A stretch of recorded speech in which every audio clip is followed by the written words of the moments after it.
All right. Thank you for having a conversation with somebody near you. And I would like to have a few people just volunteer something that they thought was thought provoking, interesting, or powerful that you took away from this, or that you heard someone else say as you were talking.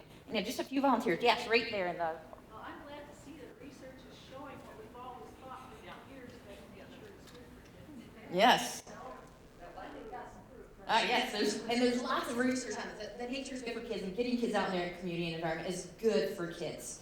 Who else has something that they want to share with this whole group that you thought was interesting, thought provoking, or that you heard someone else say? Yeah, right there. Well, she brought out that she'd like to see families with kids rather than just taking the kids on a bus.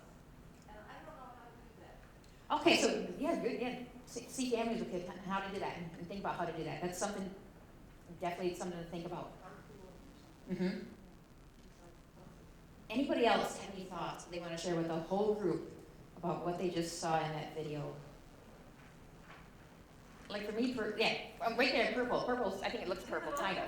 I stuck to that statistic when I had seen, I understand vitamin D helps, but I haven't thought about that nearsightedness and how we're so stuck to screens directly in front of us that we're not using some of that long distance sight that you need to when you're out in your environment.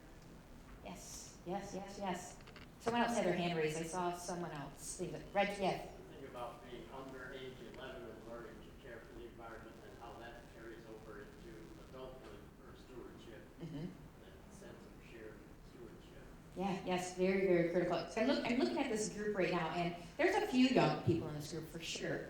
There's definitely a lot of older people, and these older people know, I hate to break you, you're not going to be around forever, and we need these young kids. We need them to take your place, to continue this really awesome work that's happening. One more person. Is there one more person? Yeah, hand raised in the back. Yes. Yeah, I think it's important about improving the sense of belonging to where you live. Yeah, definitely sense of belonging. And that's why we do this work. We want kids to love their place and to feel that sense of belonging to their place. For me personally, I was thinking, as a kid, I wish this program was around when I was a kid. Like, I think back to all the stuff we did in class, and we didn't do much in the community. I wasn't even aware as a kid of lots of stuff going on, and there's really cool things going on. As a student, a long time ago, I had no clue about issues in the environment or any of that stuff. So to date, we have worked with over 16,000 students, 235 teachers. We have worked in some capacity with almost 200 community partners. And we have given over $200,000 to schools to do this work because we know that it takes money to get kids out. Buses are expensive, subs for the day, buying plants or buying materials and things like that. So we give money to schools to do this work.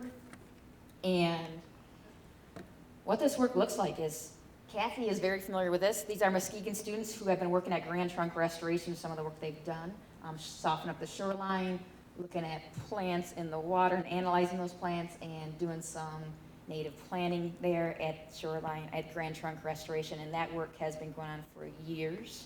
And I think it's going to continue for years with Muskegon schools. Kids can get involved in native plantings. This is the first one's up in Fremont. And they are doing a shoreline restoration project up in a lake in Fremont. They're planting a bunch of native plants there. In the right-hand corner, there's a dune grass planting, really, really simple to stabilize the dunes.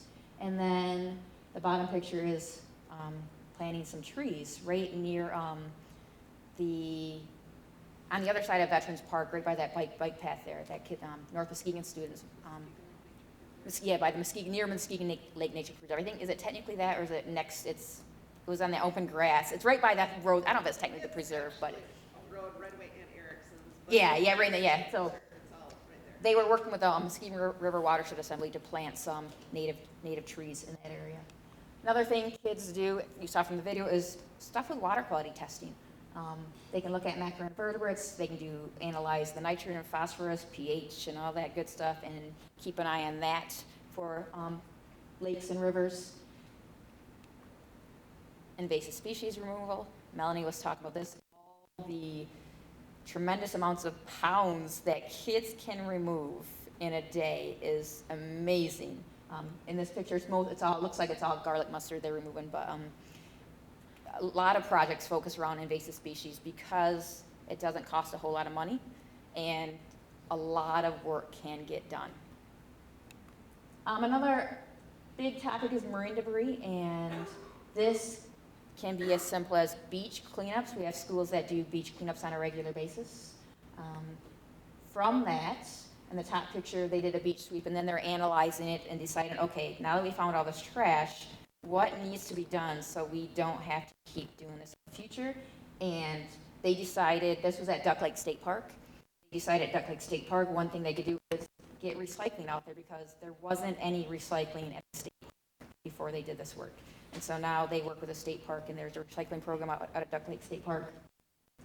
In the middle picture, there's students just picking up marine debris along Lake Michigan. And then the other one is we've had students do monofilament stations, where fishing lines, recycling stations, because they've noticed that in certain spots, fishing line ends up in the waterways, and we know what damage that can do to fish and stuff like that. So they have installed monofilament stations in places where fishing line is an issue. So just thinking about this, what are you going to do? And this probably looks very familiar to Kathy. This was hanging up at Grand Trunk at one point in time, and this was for Earth Day. Kids were out there, and they posted this sign. It says, we must protect the lake for children, grandchildren, and children not yet be born. We must protect the lakes for those who can't speak for themselves, such as the animals, fish, the birds, and the plants. So as you leave, just think about what you can do and what you can do with kids, students, your grandkids, your nieces, your nephews, and all those people to get them to care about the lakes and protect their watershed. And that is all for me. We'll save questions to the end.